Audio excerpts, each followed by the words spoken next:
Welcome back, folks.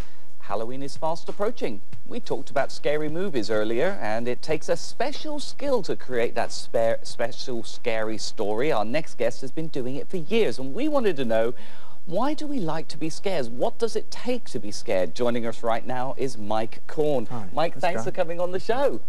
Now, you've been on every Halloween, I think, for the last 3 years at least, if not 4 years. Why do people like horror? What do they get out of it? Well, it's a form of entertainment, but they really like the vicarious thrill. A lot of people jump out of airplanes and bungee jump.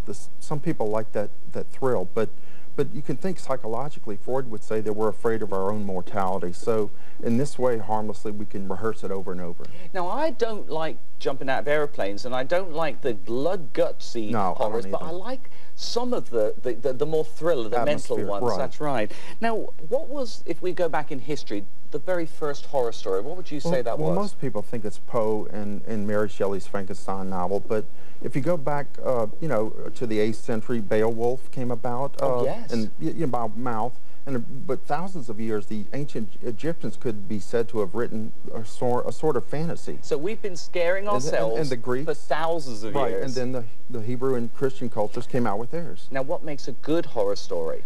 A good one, well, any creative writing teacher would say, well, you've got to have a good plot, a good setting, good character development, a story arc.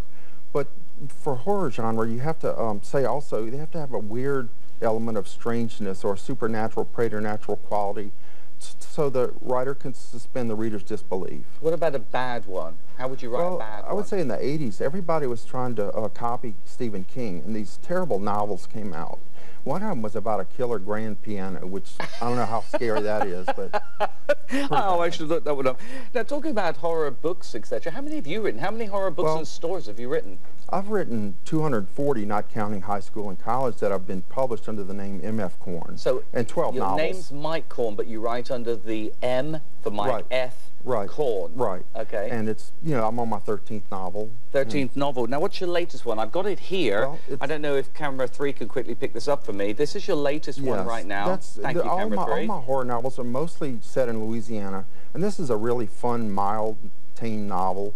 It's about this group of rural spinsters. They shop at stores and malls, but they're out in the country and they have their own witches coven. It's called Swamp Witch, Piquant and Scream Queen Bisque over a bed of rice. Right. That is this is brilliant. They swap baby pictures and recipes, but a young man that joins finds out there's something much more sinister beneath. Now, I have actually read some of your novels because you sent them to us last year. Folks, if you go, can they get copies from? Well, you know, the library and state library, but Amazon.com, Barnes & Noble, college libraries. Information is on the screen right there. M.F. Korn. I promise you, you'll love his work. Mike, it's always a pleasure. And I see that you actually brought in a wicked witch, really well dressed up, right over there. Look, folks. There she is.